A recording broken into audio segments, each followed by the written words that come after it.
is the date on which Black Wednesday is commemorated, when the apartheid regime detained journalists and banned independent newspapers and black consciousness organizations in 1977 following the death of Steve Biko. The executive director of the South African National Editors Forum, Kate Skinner, says the media in South Africa continues to thrive under the diverse constitution that protects journalism. She, however, adds that media continues to suffer financially and explains how, in some areas, the COVID-19 pandemic exacerbated the situation. I think that it's really important to say that we have got amazing media freedoms in South Africa. You talk about the Constitution. We have an incredible Constitution. We have Section 16, which is about freedom of expression. We have also our Constitution talks about freedom of the media, access to information. All of those things are incredibly important. But simultaneously, of course, the media is not in a very good state, particularly financially. And also, of course, we're dealing with the infodemic of disinformation, misinformation, which, of course, is really a very scary place to be in.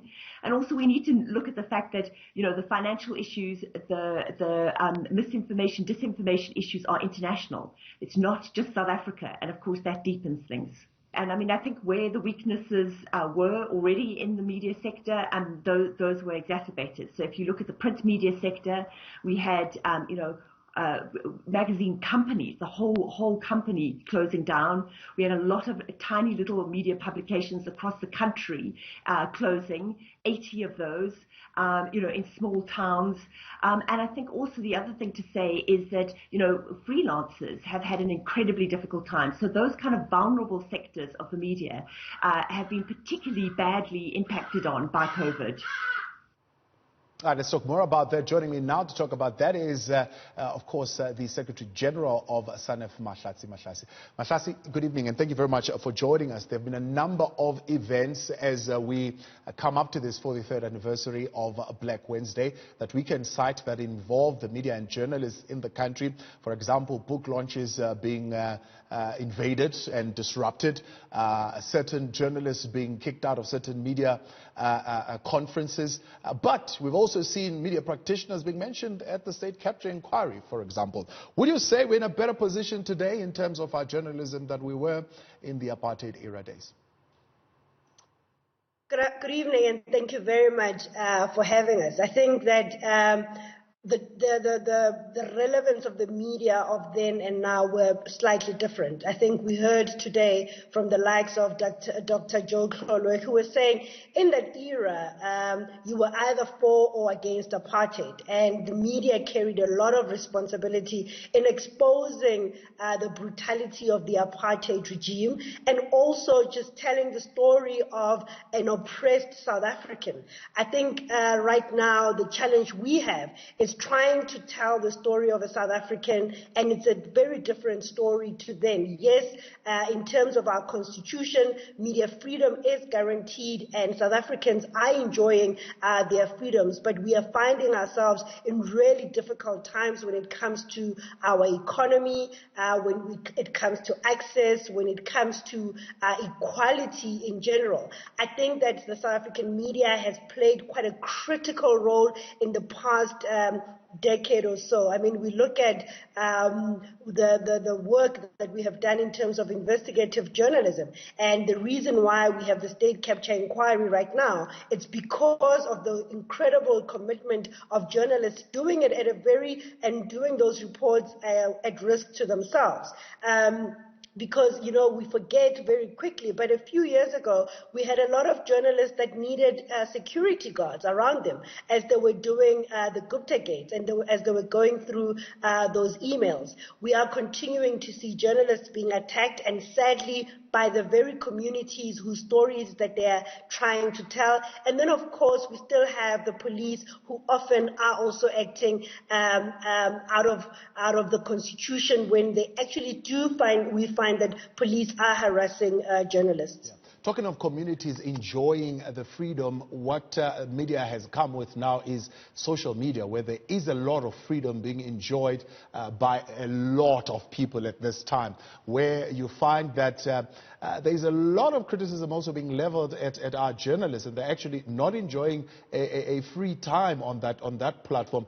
Talk about those difficulties that come with social media and reporting in a time where there are, of course, varying views and opinions and factions and factional battles happening within political formations. You know, and social media has really been weaponized and used against especially female journalists, where we've seen them sexualized, where we've seen them threatened with rape, for example. All of it as part of this sometimes very well orchestrated campaign to try and silence the media. We've seen politicians use, especially Twitter, to just create that chilling effect, especially for younger journalists, because they are finding themselves with a negative press that is exposing their wrongdoing. And often what they then do is to turn to the media, to the journalists, and start attacking them.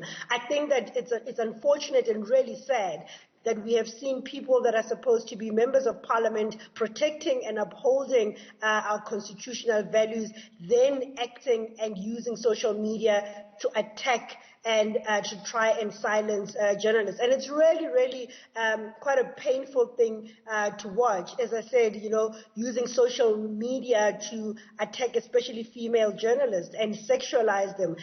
We really have been trying as the South African National Editors Forum to be meeting, especially with political parties, saying that we need to have rules of the game established, because we all need each other. Politicians need the media, we need politicians. Yes, that relationship is not always going to be a lovey-dovey one, but it needs to at least operate under mutual respect and also understanding that our roles are very different. Is there enough room and diversity in our media to create alternative voices, particularly, and when you look at the type of reporting that is happening right now, many would say, well, we are all on the same grouping against state capture, and we are all seeing it in one view, while there are other journalists who choose to see differently and speak of state capture that happened in a completely different framework or in a different setting. I mean, are we open enough in our journalism to allow those voices to come through and create that alternative? You know, maybe I'll answer it in two parts. I think in the past decade, we had seen quite an incredible growth of media platforms in South Africa. We've seen the rise of community radio stations, even challenging the likes of the SABC radio stations and taking away some listenerships from them. We are currently having 3 television channels in the country, whereas in the past it was one dominated by one being the SABC. So sadly though, with COVID-19, we have seen a lot of those small publications shut down, and we know that a lot of community radio stations are really, really struggling. And that is sad, because plurality of voices is very critical. I think the conversation that we've been having in South Africa hasn't been so much as allowing diversity of views or for media houses to provide an alternative voice, is that sometimes we have seen that alternative voice being very much a political agenda, and often using those platforms to divide. We've also seen, for example, with the likes of the New Age and NN7, where it was mainly a factional battle of the ANC that was being played out on a particular platform. I think plurality of voices in a democracy is quite critical. I think we need to support community-based media houses, because that allows for more stories about South Africa to actually be told. And we are quite concerned that with COVID-19, we've seen this sector being the hardest hit. Plurality of voices is quite critical. I think, though, the principles of journalism must always be applied, whatever the voice or whatever view that is being expressed. It must be fair, it must be ethical, and it must be balanced. Are we fair, honest, and balanced enough when we speak about money and journalism in South Africa and the role that money plays, especially privately owned media houses? I think a lot of media houses, privately owned, have really played a very critical role, especially in investigative journalism. A lot of criticism that we tend to get is that, the media tends to focus more on government corruption and not necessarily on private sector corruption. But we know that the likes of there's been so many businesses that have been exposed by private media because of their commitment to ethical journalism. I mean, the Steinhofs that we have reported on, or the businesses that were linked to the corruption at the PIC, those ones have been revealed by the media. I think there will always be a stronger concentration on public finances, because that's all of our money, and perhaps we are also finding that it might be a little bit easier to expose that kind of a corruption than we would in the private sector. I think, however, though, we need to see increased investment by the private sector in media houses, especially now when we are finding that COVID-19 has worsened the financial situation of many media houses. I think it's important that 43 years since Black Wednesday, we are actually supporting the industry so that it actually thrives, and we can continue doing even better and still be that critical voice that is necessary. I think we are lucky enough in South Africa that despite ownership, we have seen many media houses being fair and balanced in their coverage. Is that critical voice going to have a tough time? I mean, you already mentioned COVID-19. We've seen close to 700 journalists losing their jobs, a couple of number of media houses closing down. But the problems of this country don't seem to be closing down. We've got racial tensions that are continuing. We've got things coming out of the state capture inquiry. We've got new political formations that are coming out that are pushing a different narrative to what has always been, I suppose, in the last 25 years. Is the job of the journalist going to get even tougher? It is going to get a lot tougher, but as the South African National Editors Forum, one of our key focuses this year is media sustainability. You know that we launched the Media Relief Fund, which was initially designed to supporting journalists that had just lost their jobs, to allow them to be able to put food on the table. But in the long run, what we are looking at is media sustainability. And there's various things that we are going to be putting on the table. As you might be aware, President Cyril Ramaphosa few weeks ago extended a hand to say that they can partner with us to see how we can actually save the industry, because they are also recognizing that for any democracy to thrive, you need a credible and a very healthy media to be existing. So one of the things that we will be pushing for quite strongly is the zero rating of news agencies, because we are seeing that there is an increase of people who are getting their news via online platforms. We don't want data to be a barrier, and we want people to have access